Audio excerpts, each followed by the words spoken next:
Thank you. Good morning. Good morning. All right, y'all sound like y'all at a funeral. Come on, good morning. Good morning.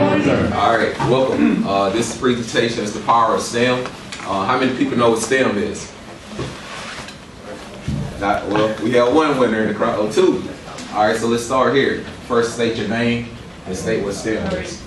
Well, my name is Arne Duncan, and STEM pretty much has what you on board is science, technology, engineering, mathematics, but STEM in general is pretty much a program that is pretty much implemented for a lot of African Americans to actually get involved in these science fields that aren't, taken by us. So like whether it be computer engineering, electrical engineering, and they just try to get us ready for those type of vigorous types of jobs. Good explanation. What about here?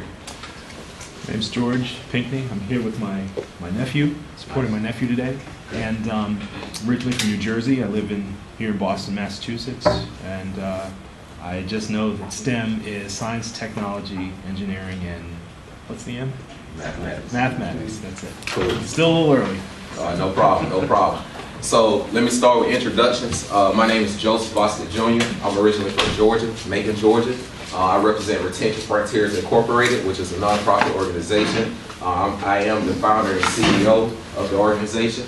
So I hope through this presentation, it's going to be like an interactive thing. So we can have some fun as well, learn something new about STEM, all right? So let me give you a little foundation. Basically, President Barack Obama, how many people know who the president is? Hope all hands go up. All right, so President, he released a statement in 2009 stated that we need to start educating to innovate.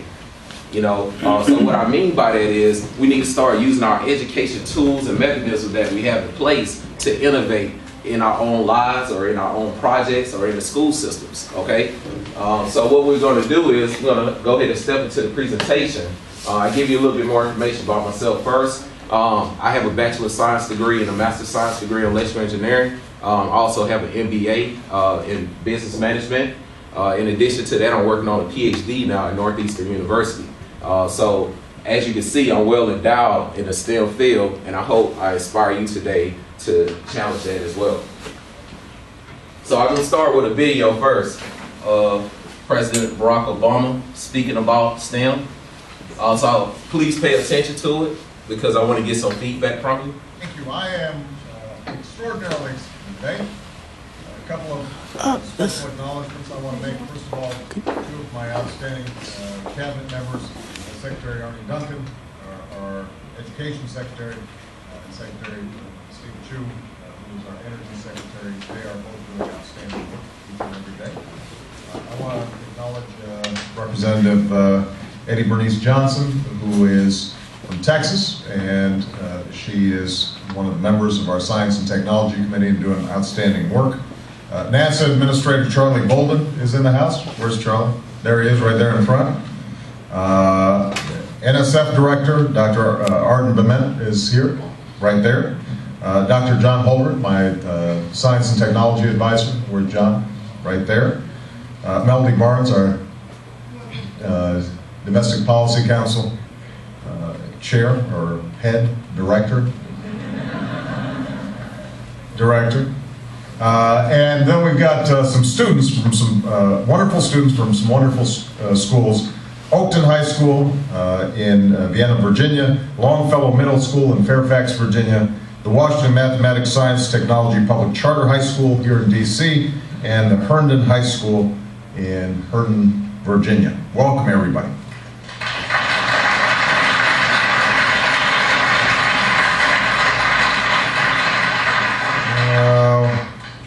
Now the students from Oakton High School are going to be demonstrating the Cougar cannon, designed to scoop up and toss moon rocks. I am eager to see what they do for two reasons. As presidents, I believe that robotics can inspire young people to pursue science and engineering, and I also want to keep an eye on those robots in case they try anything. It's an honor to be here and to be joined by Sally Ride, the first American woman in space. Sally.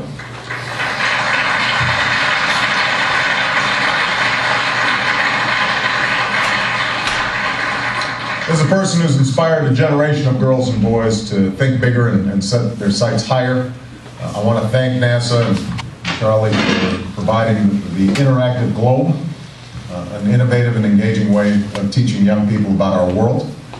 Welcome Mythbusters from Discovery Channel. Where are they? There they are.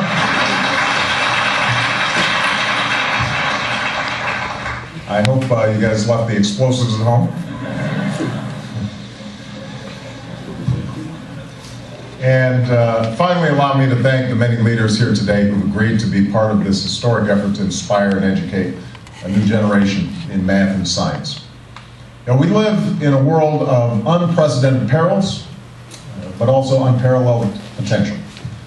Our medical system holds the promise of unlocking new cures, but it's attached to a healthcare system that's bankrupting families and businesses and our government. The sources of energy that power our economy are also endangering our planet. We confront threats to our security that seek to exploit the very openness that is essential to our prosperity. And we face challenges in a global marketplace that link the trader to Wall Street, to the homeowner on Main Street, to the office worker in America, to the factory worker in China, an economy in which we all share an opportunity, but we also share, unfortunately, in crisis. The key to meeting these challenges, to improving our health and well-being, to harnessing clean energy, to protecting our security, and succeeding in the global economy, will be reaffirming and strengthening America's role as the world's engine of scientific discovery and technological innovation. And that leadership tomorrow depends on how we educate our students today, especially in those fields that hold the promise of producing future innovations and innovators. That's why education in math and science is so important. Now, the hard truth is that for decades we've been losing ground. One assessment shows American 15-year-olds now rank 21st in science and 25th in math when compared to their peers around the world. This isn't news. We've seen worrying statistics like this for years. Yet, time and again, we've let partisan and petty bickering stand in the way of progress.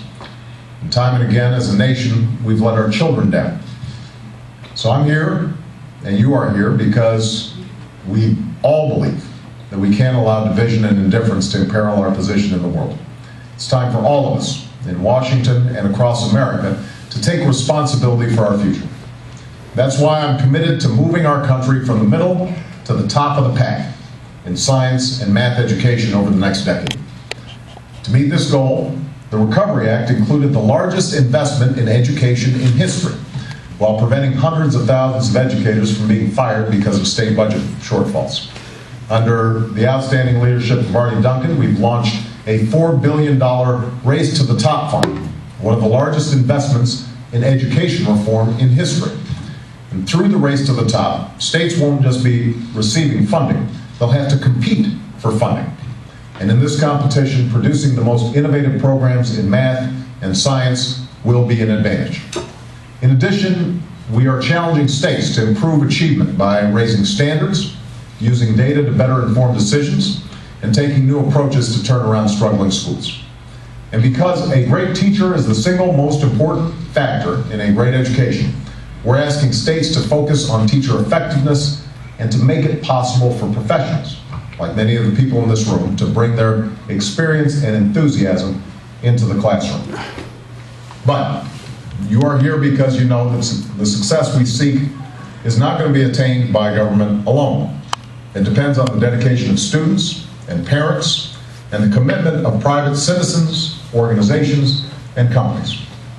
It depends on all of us. And that's why back in April at the National Academy of Sciences, I issued a challenge to encourage folks to think of new and creative ways of engaging young people in science and engineering. And we are here because the leaders in this room answered that call to action. Today, we are launching the Educate to Innovate campaign, a nationwide effort to help reach the goal this administration has set, moving to the top in science and math education in the next decade.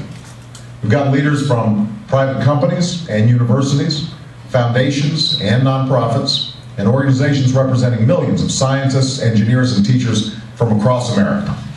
The initial commitment of the private sector to this campaign is more than $260 million, and we only expect the campaign to grow. Business leaders from Intel, Xerox, Kodak, and Time Warner Cable are teaming up with Sally Ride and the Bill and Melinda Gates Foundation, as well as the Carnegie Corporation, to find and replicate successful science, math, and technology programs all across America. Sesame Street has begun a 2-year initiative to teach young kids about math and science. And Discovery Communications is going to deliver interactive science content to 60,000 schools, reaching 35 million students. These efforts extend beyond the classroom. Time Warner Cable is joining with the Coalition for Science After School and First Robotics, the program created by inventor Dean Kamen, which gave us the Cougar Cannon, to connect 1 million students with fun after-school activities like robotics competitions. The MacArthur Foundation and industry leaders like Sony are launching a nationwide challenge to design compelling, freely available science-related video games. And organizations representing teachers, scientists, mathematicians, and engineers, joined by volunteers in the community, are participating in a grassroots effort called National Lab Day to reach 10 million young people with hands-on learning. Students will launch rockets, construct miniature windmills, and get their hands dirty. They'll have the chance to build and create, and maybe destroy just a little bit, to see the promise of being the makers of things and not just the consumers of things. The administration is participating as well. We've already had a number of science-focused events with young people at the White House, including Astronomy Night a few weeks ago. The National Science Foundation and the Department of Energy, under the leadership of a terrific scientist, Stephen Chu, have launched an